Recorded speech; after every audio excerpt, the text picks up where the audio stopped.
and I scoot all my R3 pads over to this one side, somebody's going to end up with an extra large R3 track. Okay, that makes sense. Yeah. Or, you could just, if it was a townhome, say, you're probably going to have an HOA to handle the common elements. Right. Typically what you would see is that undeveloped area might just be owned by the HOA, maintained by them. I've seen that on a small scale, but again, you're not required to have an open space, so there's no formal or informal. It's, again, if you're looking at the density, so 3 acres under the current number would be 15 units. And I know it came up Thursday, but to emphasize, we've changed the definition of units so that there wasn't any loophole or workaround we've had in the past. If you do a single-family home, that's 1. If you do a duplex, that's 2. If you have a 3-story, 4 apartments per level apartment complex, that's 12.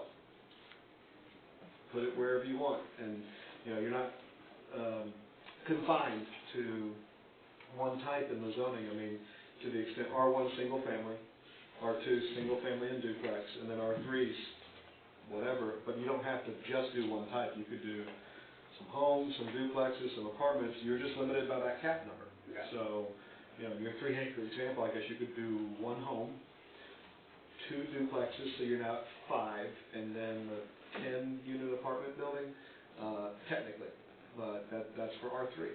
But again, now that we have a traffic assessment coming in, when you ask for a rezoning, when you've got the acreage when it's coming in, I think it'd be easier for everyone to see, including this body, what's possible out there. Because you're not looking at folded plans when you're seeing a rezoning. You don't know the lot size or whatever, but you do know the density cap, right? And if someone comes in under just your standard R1, R2, or R3, that's the plat process, that's minimum standards. You're just setting those minimum standards. If the PUD comes in, you can go, and that's my last point, PUDs allow for that flexibility. It's a negotiation back and forth at the PC level and at this level. They can exceed the density standards if both bodies approve, right? So again, this doesn't apply, the density doesn't apply to PUDs. They should be guidestones, like, oh, you're R1 and going to 12 units per acre, maybe let's not call you R1. Let's talk about this. But if you're not going the PUD process, if you're just going straight plat, you're setting those minimum standards. And those dimensional standards as well. And I know I didn't have this on Thursday, but just to give you a sense of the setbacks in R1, for example. The front yard setback was reduced and proposed to 25 feet. It's 50 to 30 depending on the type of street you're on. R1 and R2 are like that. That can actually be a little bit of confusion depending on what a street is classified, and there could be an argument about that. And I think the consensus was we don't need different setbacks in different zoning districts or in the same zoning districts based on the type of street. We need a number, right? So it could go as low as 30, high as 50. We picked 25.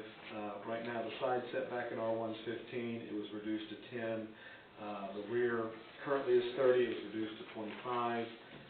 The minimum lot width was 100. It was reduced to 80. Now, again, it was trimmed down in part because of those open space standards.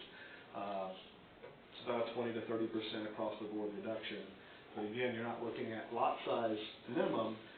The building envelope can be whatever you want it to be. So if you're building a 1,500 square foot home versus a 5,000 square foot home, it's necessarily going to require a larger lot size, right? So you can kind of accordion that. Again, it's just more flexibility. You're setting the cap on density. In R2, our current is 50 to 30, same. Again, no difference there in R1, R2 for the front yard setback. The side is 15 right now. It was 10 there. The rear setback stayed the same at 20 feet. And then the minimum lot width is currently 85. It was dropped to 65. So, again, a trimming there to account for the differences. In R3, the front yard setback, again, 50 to 30. You never, across all residential zoning, it's 50 to 30, depending on the type of street you're on. So we were going for a static number. So 15 front, 5 on the side, which is consistent with what you have. It's actually currently 5 on the side. Currently 20 on the rear, dropped 5 feet to 15. And then the minimum lot width actually stayed about the same. It's 50 for single family, 65 for duplex, and 80 for multifamily. It's just 50 across the board. But again, if you're going to put 6 townhomes attached, you're going to have to make that lot larger, right? So, anyway, I don't know if that fully answered your question, but I wanted to kind of walk you through that. Before I call for a motion, if somebody and I mean, there was talk about changing the number of houses or structures on R3, would we need to do the motion as is and then do an amendment, or do an amended motion? You know what I'm saying?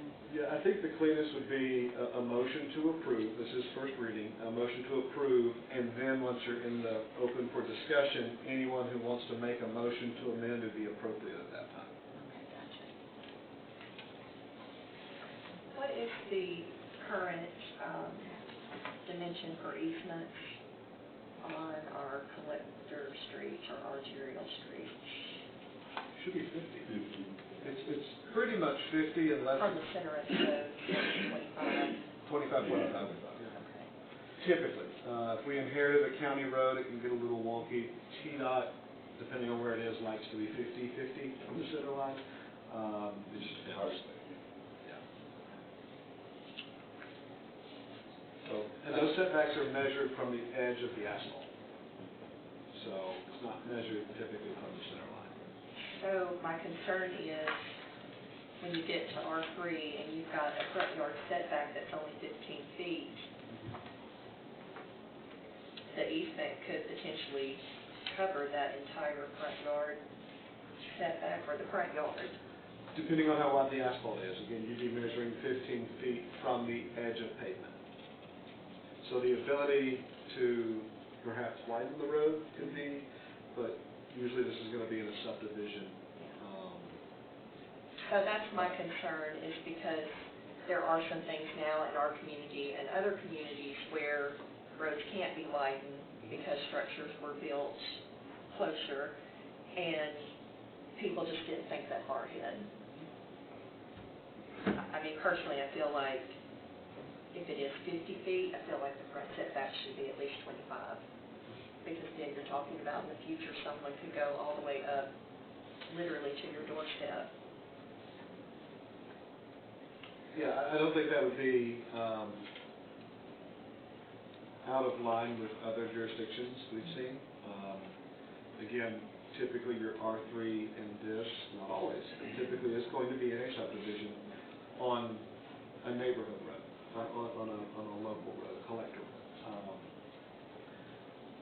If an R3 were to come onto Highway 70 or 47 or White Wolf Road, I get it. I'm going to call for a motion and a second, and then we can hash out all the rest of it then. Do I have a motion to approve on first reading? I'll make a motion to approve on first reading. And do I have a second? I'll second it. Okay, I have a motion and a second. Now, are there any other things? Yes. I was just dividing my comments. So appropriate. Forgive me for not being here Thursday. I did have a conversation with our council and helped me fix my math. Apparently that's an ongoing thing. Because I was incorrect in my understanding of how to do the math on future, because the way I was doing my math was that, let's say we had an R1 10 acre, you automatically take 30% of that away, so 3 acres is gone, so I was doing 7 times 1. I was incorrect in that, it's 10 times 1, but he only has technically 7 acres to build that on. So right now, he would get the 10 units, but those 10 units would go on those 7 acres. My concern with R1 on that is a couple of things. It's two reasons, is that I don't want to disincentivize a developer from going for R1, and I don't want to hurt a small-time guy with just an acre to his name or 2 acres to his name from being able to put his son or daughter on the lot. Whereas if we go this route where it's one door per lot or per acre, I think that would make it much more difficult in some respects. So the reason I was doing so, my suggestion, the amendment I'm going to propose in just a moment, would be a 1.5. And I'll tell you the reason why that, because with 10 acres, for example, at a 1.5 rate, that gives you 15 doors. You're going to take away 3 acres for the open space. So that's going to leave your lot sizes, if he's doing single family, which he should be in R1, as being about around about half-acre lots. Yes, no? Am I correct on that assessment? Probably, again, keep in mind the open space won't apply to small things. So if you're talking about a 2 or 3 acre I'm example. talking about a 10 acre example. Okay, 10 acre example. 10 acre example. 10 acre 3 example. acres would have to be dedicated to Open open space, space. and so you'd have 7 acres left to build on at a 1.5 rate that gives you 15 doors. So you're having roughly half-acre lots. In my personal opinion, I think that's more palatable for a developer to say, okay, I can come in, and I think it's also a lot more palatable for this body, because I think, you're getting Greenfield, the older portion of Greenfield Ridge, the sidewalks, open space, and those lot sizes. That to me is attractive, and I think would be more incentivizing to a developer, whereas if we go to complete just the one, I think that most developers would say, oh, forget that, I'm just going to go R2. That's just my opinion. I also have some concerns with R3. In those instances, I think 6 might be more appropriate, because then we're also going to have a much better scaling, going 1.5, 3 for R2, and 6 for R3. I think that would scale much more appropriately. So that would be my opinion. Before I make the motion, would anybody like to discuss that? Because if I don't have the room, then I'm not even make a motion. So one of the things I want to kind of piggyback on, I'd like to ask Stephanie a question, since we talked a lot about affordable housing and things of that nature. You know, my concerns on this particular, and we discussed this last time, isn't the bigger tracts, it's the smaller tracts. So if you've got a lady that's lived her whole life, or a gentleman that's got 1.5 acres, and he wants to give his son or daughter a lot because property's so expensive they can't afford to feed her. If we push this to an acre, then even if he's got sewer, you kill that opportunity for that person. And that's why, I'd ask you, could we get away from these smaller tracts, because I don't really have issues with the bigger, larger tracts. But even if you take, and I know Steve Cordell wouldn't like to use him as an example, but the tract of property that he has, what's going to happen there, if you take that small tract and it eventually it's turned into R3 and he decides to sell, you're going to crush his price by dropping too low on these permitted dwellings on an R3 development, and it's not going to help him to push him to one side or the other, because he doesn't have enough room to really matter anyway. But you, at that point, well, you can push for PUD. Can you remind me again, what size lot are we talking about? So like on the say, for example, on the R1, if you just had 1.5 acres, let's just say, and you wanted to give your child a lot, if we push this to an acre per, or 1 house per acre, you're not going to be able to do that, which I think is going to take a lot of people out of that, that ability to leave their child a lot that they can actually afford. And I'll just jump in real quick. I think what is contemplated, because tiering your zoning density that's unwieldy. I don't think that would work. We got you. That example, they could ask for a different zoning designation. Right. You're not prevented from splitting off your lot. If you wanted to build on 1.5 acres and you really only get 1 because you're not at 2 yet, right? Mm-hmm. You could go to R2, which right now, in theory, the holding place is 3. Right. Well, now your 1.5 acres can hold 4. And I guess I do believe that's a good valid point. My only question would be, as we've seen as a council, if you get a growth-friendly council, you'll get that R2. If you get a growth, hesitant council, you're not going to get it. I don't care if it's for your kid or not, because you and I both know you don't necessarily have to give it to your kid after you come to this body and say that's what I'm going to do. You can sell it to another developer, and we couldn't do a thing about it. And on the R3, I'm flexible there. I still don't love it for small tracts, because on a 10-acre tract, if you went to 6, which I think is a number I kind of like as well. I don't think it hurts you that much because you can avoid areas that are going to cost you a fortune to develop and kind of shove them over to one side and still probably get enough units to, and we could stay at 8, I think, which was the present correct. About 8.6. But I don't know that we really, I hate to change the whole way that we do things and then leave the density exactly the same, because now you can shove 8 over here on one little side of the, I don't know that really accomplishes, but again, on a 2-acre R3 tract, I think it hurts you because now instead of 16 possible units, even at 6, you're going to 12, which means you lose 4 pads, which is definitely going to affect, and I think there's a lot of consensus, well, we don't care if the builder's making money. The problem is, we're still going to make the same money we were going to make. We're just going to pay Stephanie less for her maintenance, and so she's going to be the one to suffer because at the end of the day, I can only pay you so much for a pad, and if I'm going to lose 4 pads, then I'm not going to offer you the money I would have. Now, granted, you can go PUD, but I'm very hesitant to force. But for the smaller tracks, you also might be, just play devil's advocate, you also might be more inclined to be able to get that R3 because it's not as. I mean, I think, and that's the thing with the PUDs, I'm hesitant to try to encourage a 2 or 3 acre PUD, a 5 acre PUD. I don't really. It's really the bigger boys that are going to go for that. Right. And I think R3 on a bigger track is probably a dead duck with this council anyway. I don't think you're going to hit an 8 acre R3 here because there's so many. We talked about that. There's so many things you could do, which is a little scary on 8 acres. It's not so scary on 2 acres. It's probably less scary with the PUD because you get to see what the plans are. Exactly. Right? Yeah. Where this is zoning, and then they come in whenever later with the plan. Right. And I agree with you there that the bigger, healthier tracks probably PUD is where they need to go rather than R3. The smaller ones, I don't know. And those smaller ones don't, again, not to overemphasize, they don't have open space, so you don't have to worry about that if you're under that acreage ticket. So. Well, and there's my, I guess my question to you guys, the R1 thing I think is kind of in there, but the R3, what we're basically going to end up doing is saying, okay, if you've got an R3 2-acre tract, we're going to cut your build pads down to 12 instead of 16. And whether or not that's something we want to do, I mean, I think it depends on the development you're looking at. I mean, I think there's developments to R3 that needs to happen, that I've seen myself, that I would not build because they're just so congested you can't breathe. I don't know, but, I kind of, and that's why I'm picking on Stephanie, I kind of like to hear your point of view from the R1, like what do you feel as far as affordable housing and lots for your children, if that's where we're going to, because that's the only issue I have with the R1 section. I don't really think it hurts us to go with one. I do agree with you, it may make builders hesitant to build an R1 development. I think that's factual. If they've got sewer, I don't think they're going to want to go R1 if you make them stick to 1 an acre. And so it depends on whether we want to, that's going to push them to ask for R2, which they may or may not get.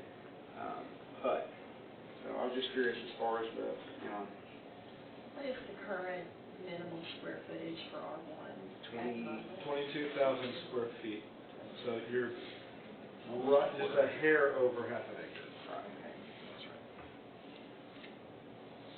So technically, if you had a 1.5 acre lot, they could, depending on how an existing house is laid out on the lot, they could have that split and still have both parcels. If you've got sewer right now, you could.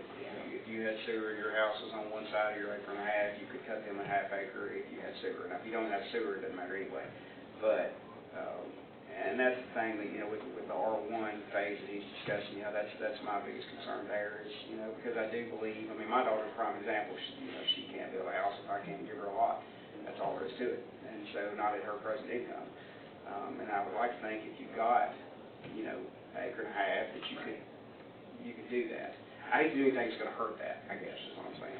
Well, and just for context, I know he brought that number up to me earlier today, but 1.5 would still be less density than current. Right? True. For R1.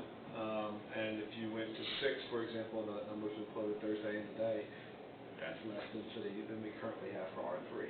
So if you went to 2 for R1, that would be slightly above what we currently allow, if there's sewer. Because we differentiate between sewer and not, this wouldn't any. Right. Well, in R3, even as a developer, R3s are very scary zoning because there's just a lot you can do in R3. You know, you can almost do anything in R3, and you're not held to the accountability of the PUD. And so, if everybody was you know, I guess honest and true, we wouldn't really have to worry. And that's why I'm not really necessarily opposed to lowering the density in R3 some, because I do think it will avoid some of developments we don't want. So otherwise, if you want bigger, more density, you come in as a, And so you could go, if you wanted to, I'm assuming you could go put up a 2-acre tract if you A lot of so work. desire. It is, and that's, but if you had a development that you felt was worthwhile in an area that you felt was worthwhile, it is an option. You know, and I think a safer option even at that. I mean, you know, if you say R3 and I give it to you and you do apartments, there's nothing I can do after that. I mean, it's pretty well done. So I don't know, you know, I guess, you know, I do want to tweak those numbers, and where we tweak them is up to you guys. well, and keep in mind the 37-foot view thing we talked about is, you don't really want, and again, it's up to the council ultimately. You know, we all serve at your will and try to enact your vision. You don't want dead zoning designation, right? And part of this was designed to make R2 a little bit different from R1, so that could be explored, right? Make R1 your baseline, and whether it's 1 or 1.5, it would still be less than what you currently have. And make R3, candidly, bluntly, more palatable to this body. If they want more than that, they can come in under a pump. You know, I'm not a voting member of this body, but I would think if I saw 5 versus 8.6, that's a pretty big difference, right? And right now you're at 8.6. Now keep in mind, just for those who weren't here Thursday, that chart, there is a fairly significant asterisk for what is currently allowed, and it kind of gets the way Carl was thinking about it. That 10 acres of R1, 19.8, right? That's never, ever going to happen. Because topography, the roadways, the sidewalks, all take that away. You're not going to get all of that. You're going to be probably closer to 15 or 16, right? Really. That's just, we were looking at it, what's the absolute maximum, like, maybe there's this long stretch on an already built road, so you don't have an internal road. Like, it's possible, but it's probably never going to happen. It was just the absolute maximum. Again, this way of looking at it is, you tell me the acreage you're bringing in, I know exactly your maximum density, let's go, right? So. Do we need to take a motion, to take a vote on the original motion, or just open it to let somebody do an amendment if that's what? Well, I think there may be some amendments, so Okay. let's see if there's any amendments, have individual votes on those, and Okay. then, at the end of the amendments, you would then take a motion on a vote on the original motion as amended, if there are any amendments. Okay. So I would make a motion to amend R1 to 1.5 and R3 to 6. That's a first. And I would second that. Okay, so, first and second.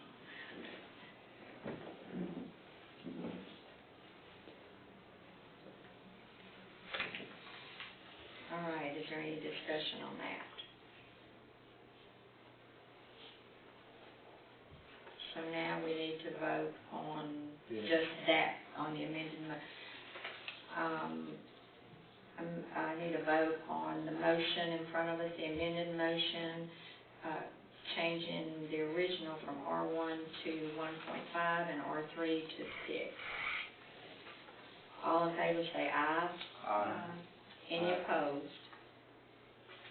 Okay, motion carries on first reading then, for the amended version. Let's see, are there any other amendments? For that one, yes.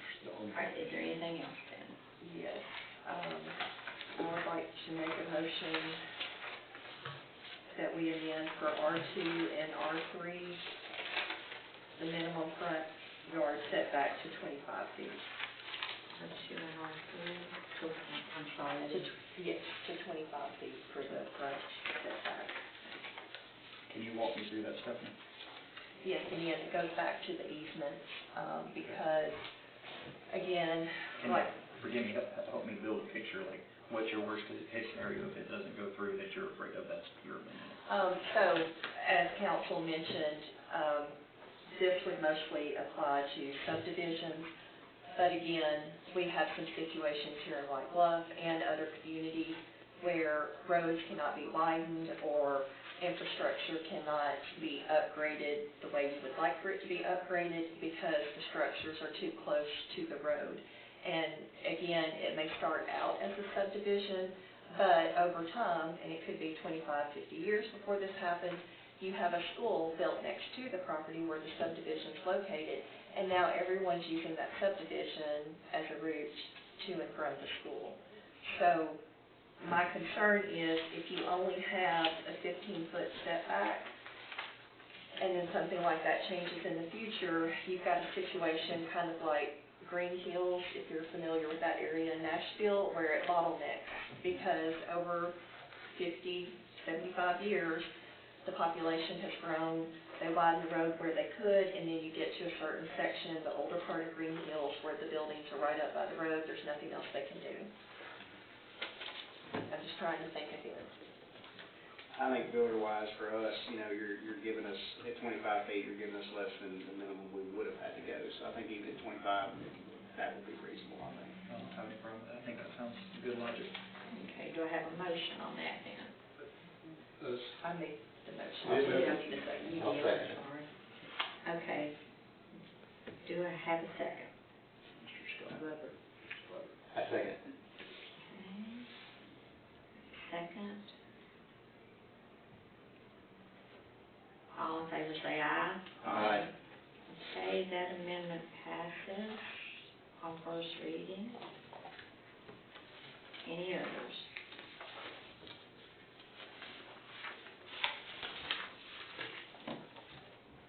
Now do we need a poll? You need to call for the vote on the original motion as amended. All right, now I need a vote on the original reading as amended. All in favor say aye. Aye. Any opposed? Any? All right, so I'll pass on first reading. So we'll take this to planning commission, they'll have a new recommendation based upon Rivigo's amendment, and it will come back to you for second reading at the September meeting. Yeah. Can we go there this? Okay. I like unanimous, that's awesome. Okay, next thing on the agenda is the building permit report. Yes, ma'am, in your packet, for July, there were 2 building permits issued.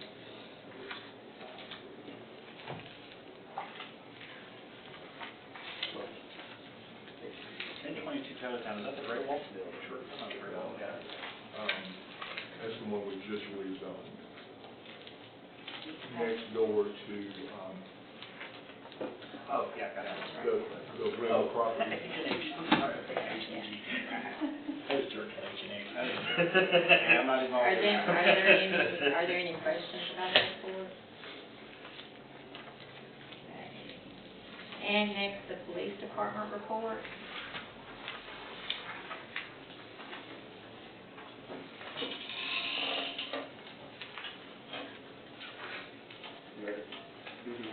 Got it.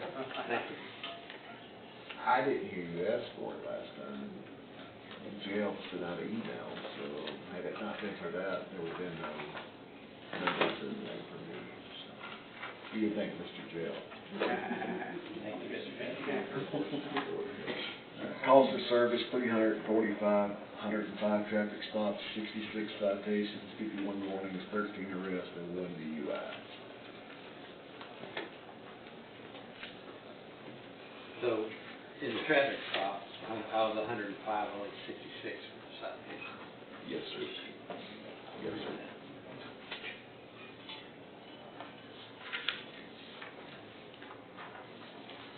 That includes citations for anything else? I'm sorry, citations for, Any other kind of citations? that, you mean like, I'm just looking at the numbers, 66 and 51 don't add up to 105, so I was just wondering, or can you have multiple citations? There can, I mean, from one yes, stop. ma'am. You can have, usually they max out at 5, but, Okay. That's not hard and fast rule, you can go past that. yes, sir, it can be exceeded. It has in the past. Usually earned.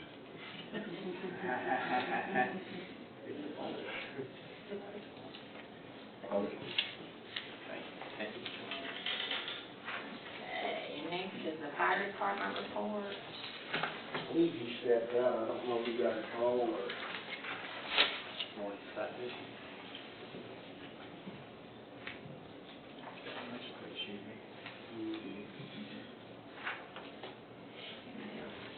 If you had to leave, I mean, we've got it right here, so.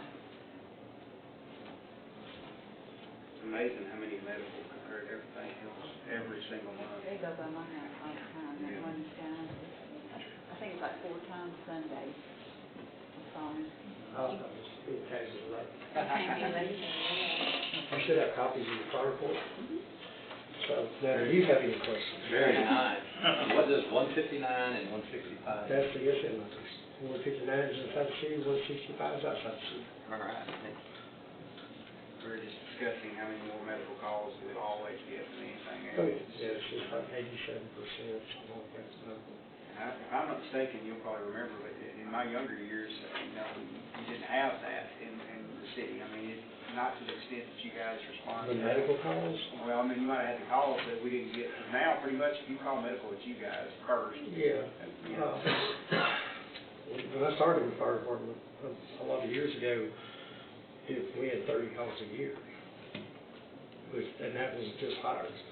We didn't run wrecks. We didn't do any medical calls whatsoever. But it's changed over the years, and there's wrecks and stuff, and wrecks probably outnumber the fires even. What's MVC? Motor vehicle crash.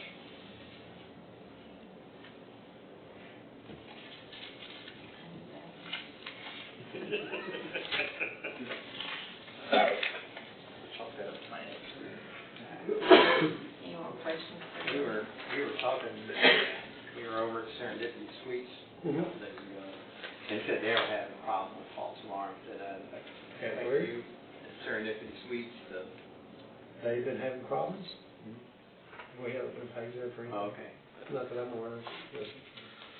We've been fairly lucky this year as far as the alarms that we've had have been residential. We haven't had our usual ones that give us a lot of problems. Usually the elementary school, I they've was gotten going to ask much you how the better. school system does. They've gotten much better. Good. I don't know, the last hour they were going to upgrade the system, maybe they did, I don't know. Thanks. Appreciate all you Thanks. do. That's all I have. Next is the court report. Madam Chair, the court clerk reports 60 cases in July, 7 criminal and 53 civil. Why do you like these names out so we can?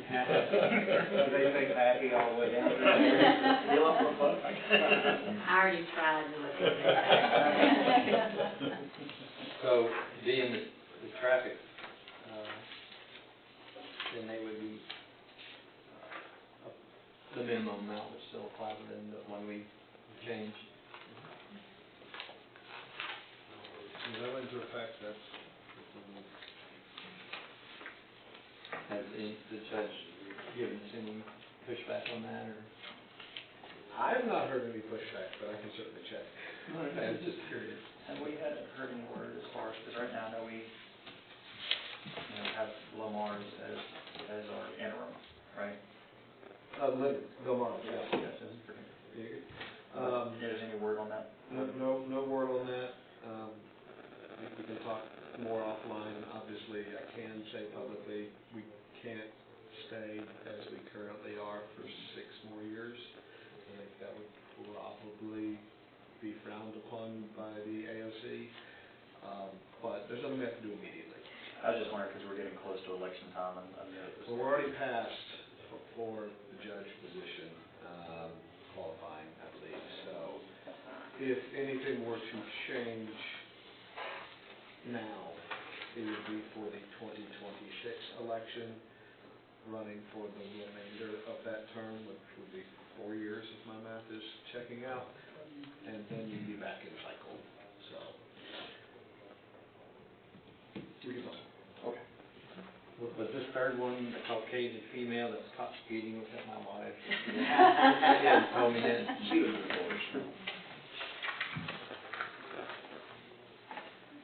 Got a call from the State Department, about Highway 47, because they were out there doing work, and a buddy guy goes to church with us, worked for the state, and he goes, all my records saying this is 40, or whatever, he goes, but did he sign say 30?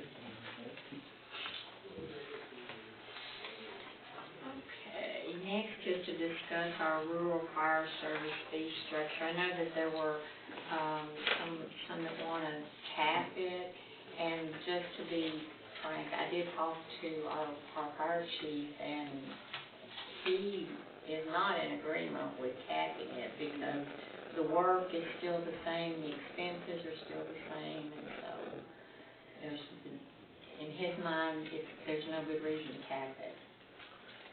So, Madam Chair, just so, I think this would be the section we would really be focusing on, is Section 3, Part 1 of the ordinance in your packet, that's what this body passed. Right. 0.1% of the tax appraised value for residences, and then you've got a 0.2% for basically commercial buildings that have hazardous waste or explosive materials, et cetera. Minimum of 150. So if you were going to put a cap in, we would need to do it in that section, just so you kind of have that framework. And we also have Section 4, the reduced fee for senior citizens and disabled persons. When y'all brought this up last time, that was one of the, not cap, but reduction, that was available. But it's at the will of this body on what you want to set your rural fire rate at. So help me maybe I'm doing, again, math wrong. Because it's based on your appraised value, correct? So if you have a $350,000 house outside the city, our current rate is 0.2%? 1%. 0.1. Oh, sorry, I was looking at my stuff. 0.1. Okay. But if your house is 350, the appraised value is not going to be that number. I'm saying it's say the appraised value. Okay. It's just the price value of the house, not the land that goes with it. Okay. It's not the improvement. Okay. Yeah, of all structures actually on your property, so you could have. Right, that's true, So you yeah. can't have a compounding, but it'd be $350. The reason I brought this up, and I'm opening my mouth because I'm the one that asked for it to be on the agenda, was I just simply I didn't, from the conversations I had, it looked like it was getting to the point where it was more expensive for the rural fire service than if they were living in the city and paying taxes. And that's just what I want to simply just take a look at to make sure that that's not being the case, that they're not paying more for rural fire service than it would be if they were living in the city. But they don't have to pay for that either. But what I'm saying is, though, my point though is if they were living in the city and they'd be paying less money into the bucket, then that doesn't make sense to me. But they might not be contiguously attached to the city limits where they could be annexed by it. You're talking about just because of this. Yeah. Well, just for devil's advocate argument, I was just saying, like, if that same property was inside the city and they're paying $500, Oh, yeah, sure. but for rural service, as it sits right now, they're paying $1,000, that just seems to me in an extreme. The guy who's paying $1,000, he's got a fairly nice, real nice home. Right. You know what, And they can afford it. you know what home brought it up to my attention, I know and I exactly understand what that. home. Well, whether that individual can afford it or not is not the point. Yeah, I know. So I just simply wanted to But make it's sure. a big old house. And Sure. it's- I just wanted, the only reason I was wanting to get the scale properly, because I never wanted a house that they're paying more for just one service, when if it was in city limits, they'd be paying much less. That doesn't make sense to me. I studied on it a little bit after you brought this up, and I'm torn on rural fire service anyway, because I think our fire service is tasked with a lot already just with what's in the city, and so, I'm okay with outside the city service because, it is lives that we're talking about. However, I don't, mind of it, I don't really have an issue with them paying more, because you've got to consider that, you know, if my fire service guys are out there outside the city fighting fires, and it's the equipment, you know, usage, manpower, the risk of getting someone hurt for really a fire that's not within their municipality. I just feel like if you want that service, then, you know, it's just, you know, it's kind of is what it is. And I hate to say it like that, but you know, that and the fact that Eric's not in favor of it makes me hesitant. That carries a lot of weight to me. Yeah, to really do much. I understand, you know, they don't want to pay it, but like Connie said, you don't have to. And that's just Well, and kind it does help with the cost of their insurance, It does, too. it does. If they. And I've been in that situation. I've had houses in the, you know, very close to the city limits, like you could throw a rock. Most of the time, you know, when there's a fire, you know, even if you didn't have that, you would get rescue squad. I mean, there's people that will come to try to help you. And I think us doing it outside the city is a definite service that I'm glad we can offer. But I don't know that I want to offer it at a discount, I guess. So, I'll just add that typically when you see rural fire services, really, I wouldn't look across Tennessee, it's more expensive outside. If you want to be in that protection zone, you're going to pay more. I'm not saying you have to, you could choose to charge less. I'm saying it's more typical to see that we're driving further, it's further away from our jurisdiction to get to you. There's a premium to that. And at least that's how it's always been viewed. I'm not saying that's the right way to view it, that's just conventional wisdom at this point. It's more expensive to pay for rural fire service than to just have it because you pay your property taxes. So, but, I mean, take that with a grain of salt. Okay. Fair enough. On our fire report, is the MA, is that the mutual aid? Mutual aid. How far out do we go for mutual aid? How far do we respond now? Well, we're just like a statewide memorandum. I mean, if somebody in Tennessee City, if they need an apparatus on fire, we could send up to half of what we have, if we have it available, depending on what they request. But we have mutual aid agreements with Clalic and Fireman's, actual mutual, but we have an automatic aid agreement with Clalic. If they get a call for a fire or wreck, we get paid the same time they do, every time. And it's a lot of, I mean, during the day especially, they have nobody around during the day. But with anybody in the state of Tennessee, if a department requested mutual aid, if something catastrophic happened, we wouldn't be bound to send somebody. But if we could afford to send, we'd use they kind of, it's just a general fund, you know, not more, they'll send more than half of your resources. That's just a general, but usually it's one engine and manpower, or tank and manpower. That's what, manpower is what everybody needs more than.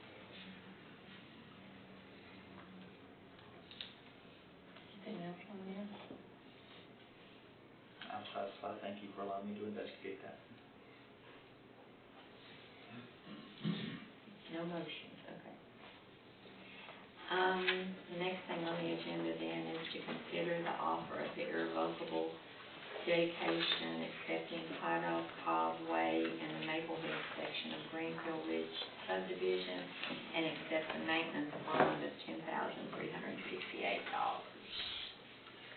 Yes, ma'am. As it said, we're being asked to accept Claddock Cobb Way, which is in the Maple Hills development of Greenfield Ridge. You've got a map of that street in your packet.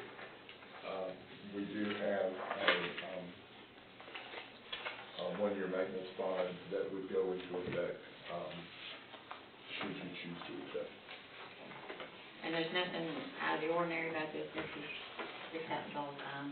When a subdivision or something's built, then it comes to us when it's finished. Codes has been out there to check it out, Streets has been out there to check it out, so we're. Looks like now that they've paved it, it's got rid of perpetual puddle. If they repaired the sidewalk in one section, that was demonstrated. I'll make a motion to accept. Okay, I have a motion, do I have a second? I'll second. All right, Can we- I have a motion and a second, do I have any questions? Can there be any other contingencies placed on this? Like, for example. Like possibly renaming the street? For what reason? I'm just asking if it's possible. So, that came up on Thursday. We can look at that. I would not do it as part of this process. So, once a street is accepted, it's a public road at that point. So, this body has control of it. You can rename a road. What we would have to look at, and this is a weird wrinkle that's come up, but in the past, if there are any mortgage documents referring to the old road name, we have to get all the mortgage documents updated to the new road name. It could be 0, it could be 1. I know it came up with a very long stretch of a highway in another jurisdiction that was like 5 miles, and it was going to be like 500 deeds of trust that have to be updated, and that, they decided not to do it. This is not that long. If this body wants us to look at that, we can, but I would not make it part of the accepting of the road. So I've got a question, you say mortgage documents, those are all rentals, so. Someone owns them. I agree, Yeah. I agree, but it won't, Could be one owner versus multiple it's owners, just one owner. just one owner. I mean, if this body wants to direct us to look at that and bring it back next month and say, hey, this is going to be pretty easy, do you want to do it? Or, hey, this is going to be pretty expensive, do you want to do it? We can do that if y'all want. So why does it fall upon the municipality to pay for that? It's just state law. Yeah, the finance companies wanted because they didn't like streets not matching their finance documents. Sure. So how do we put this ball in motion? Let's take this up first if you don't mind, and if y'all just want to have a quick vote for us to look at it for next month, that would probably be the most appropriate. Okay, I have a motion and a second. I'm going to call for a vote, please. All in favor, say aye. Aye. Any opposed? No.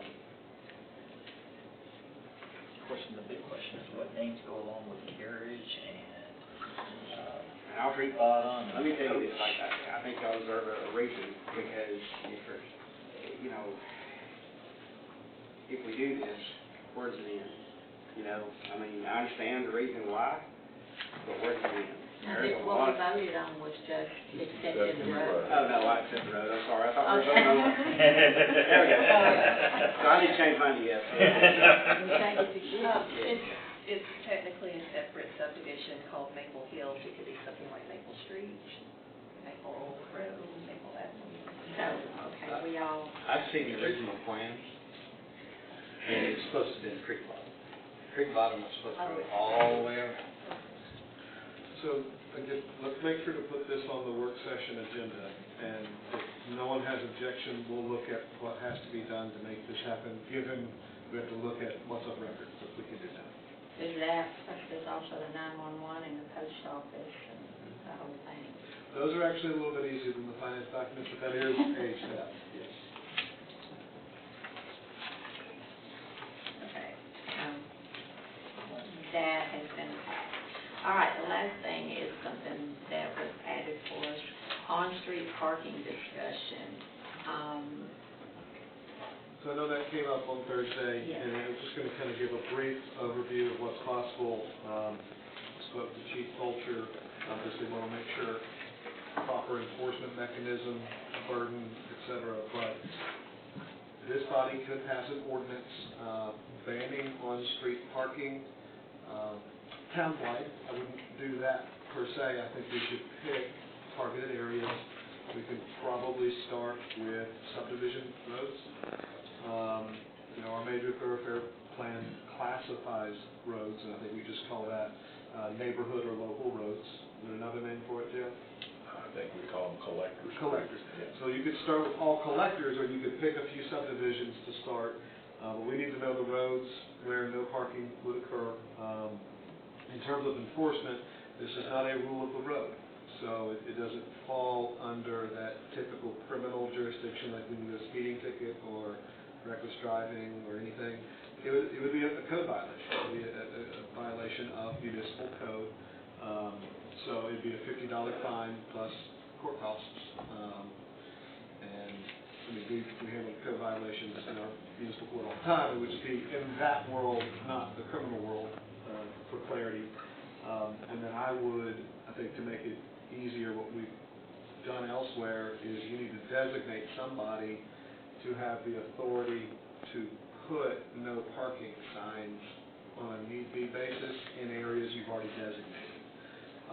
That doesn't prevent this body from saying, hey, go ahead and add parking signs there, but for the flexibility, either the mayor or Jeff or somebody to put up signs if there's a particular issue there that week, they can, strike the curb or something. There's flexibility with that. And then I think, not to speak for Chief Fulcher, but this would be new, so it would probably be warnings for the first several months, and after a while, everybody just kind of knows, and then you would get tickets, most likely. So that's probably how this would go. If y'all want that on the work session agenda, we can bring a rough ordinance for you to look at and just decide what you want to do. But right now, there is no specific law saying no parking. There's no enforcement mechanism. Now, there's a duty by local governments to keep roads free of obstruction, so you could tow, in theory, and we've had to do that before. I mean, you go to the extreme example, say someone just parks their car sideways on White Bluff Hills.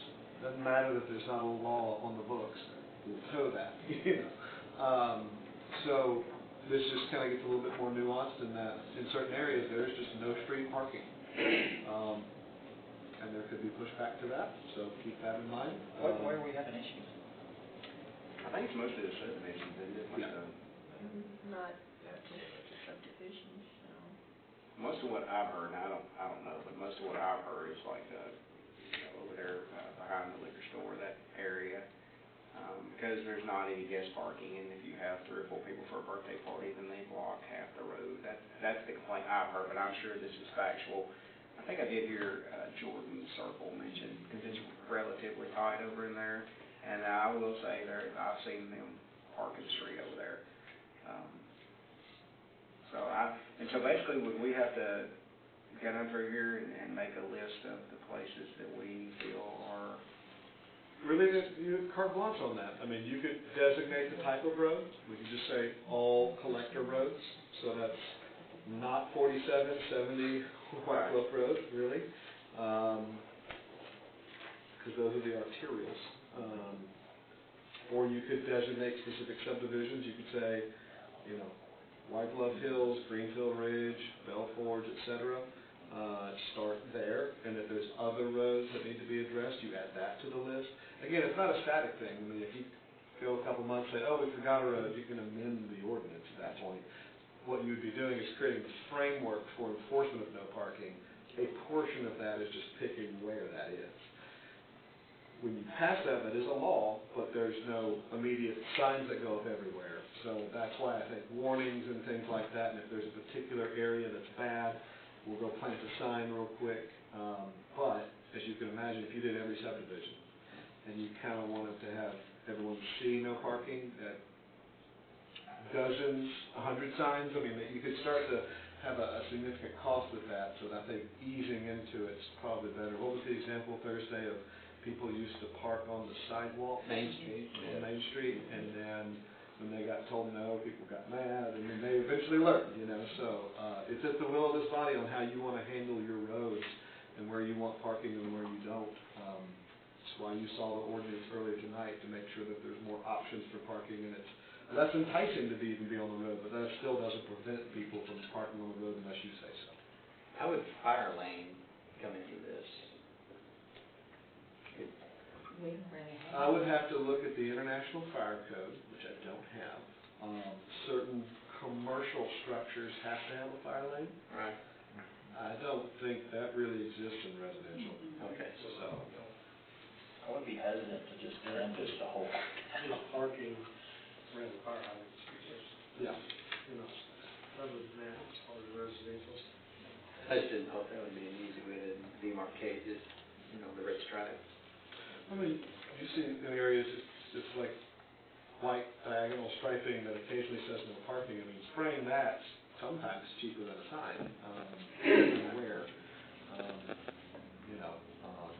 Sometimes you see it near an intersection where stop signs are, because you're not supposed to be within, I can't remember if it's 30 or 25 or 40 feet of the stop sign ever, because you can't see around it, but sight distances. But, I mean, it's up to this body on where you want to pick no parking and how you want to enforce it.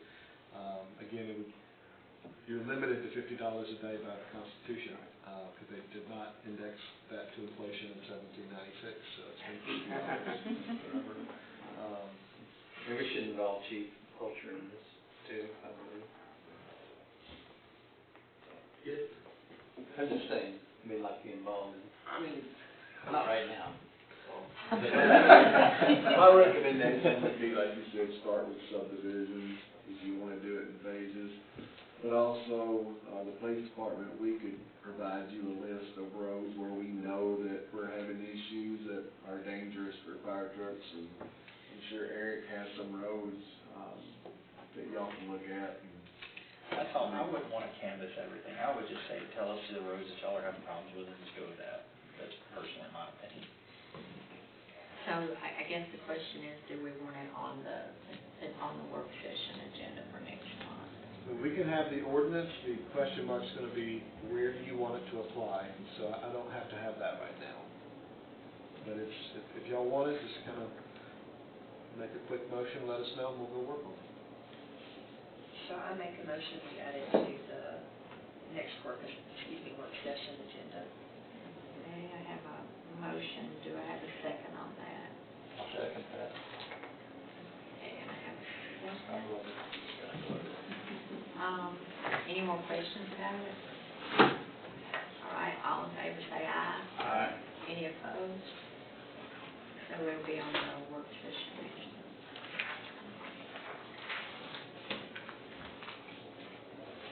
Or September. Okay, we don't have anything under Parks and Recreation or old business. Is there any new business other than what we just discussed? Okay, if there's not, then I can't make a motion. Can I do your motion? You can, share chance, they have to. Make a motion to adjourn. I'll second. That's yours, I don't wanna take that. All right, all in favor say aye. Aye. Does anybody else want to stay? Okay. Make up